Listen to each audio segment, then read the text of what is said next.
Welcome to our channel. 400 సీట్లు సాధించాలనే లక్ష్యంతో ఎన్డీఏ పెద్దలు వ్యూహాలు సిద్ధం చేస్తున్నారు.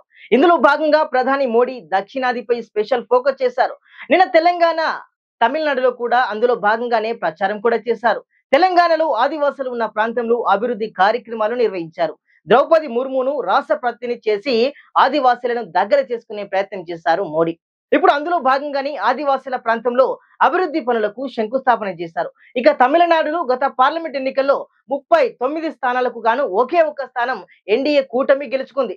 దీంతో అక్కడ మెరుగైన స్థానాలను గెలుచుకునేందుకు వ్యూహాలు రచిస్తున్నారు. ఇండియా నుంచి బయటకు వెళ్లిన అన్నా డిఎంకేను మళ్ళీ కూటమిలోకి తీసుకునే ప్రయత్నాలు అయితే చేస్తున్నారు. ముమ్మరంగా ఆ యొక్క పనులైతే సాగుతున్నాయి. అటు తమిళనాడు బీజేపీ అధ్యక్షుడు అన్నాదురై పాదయాత్రలో ప్రజల్లోకి వెళ్లారు. గతంలో కంటే తమిళనాడులో పార్టీ కాస్త బలపడిందని కూడా అంచనా అయితే ఉంది. తెలంగాణ రాష్ట్ర అసెంబ్లీ ఎన్నికల్లో కూడా బీజేపీ 8 అసెంబ్లీ స్థానాలను దక్కించుకుంది.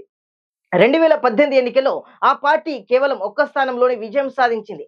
కానీ ఆ తర్వాత జరిగిన ఉప ఎన్నికల్లో బీజేపీ 2 స్థానాలు గెలిచింది. గతంలో కంటే తెలంగాణ రాష్ట్రంలో తమ పార్టీ బలం పెంచుకున్నామని కమలనాథులు చెబుతున్నారు. అయితే పార్లమెంట్ ఎన్నికలపై ఆ పార్టీ అయితే ఫోకస్ పెట్టింది. రాష్ట్రంలోని 17 పార్లమెంట్ స్థానాల్లో రెండంకెల స్థానాలను కైవసం చేసుకోవాలని కమలం పార్టీ కార్యాచరణను సిద్ధం చేస్తుంది. ఇందులో భాగంగానే పీవీకి భారత రత్న ప్రకటించింది. ఆపరేషన్ సౌత్ లో భాగంగానే ఇదంతా జరుగుతుందని విశ్లేషణలు వినిపిస్తున్నాయి. ఇక ఏపీలో కూడా టీడీపీతో పొత్తు దాదాపు ఖాయమైంది. రానున్న ఎన్నికల్లో ఆంధ్రప్రదేశ్ రాష్ట్రంలో బీజేపీ, టీడీపీ, జనసేనలు కలిసి కూటమిగా ఏర్పాటయ్యే అవకాశం ఉందని ప్రచారం సాగుతుంది.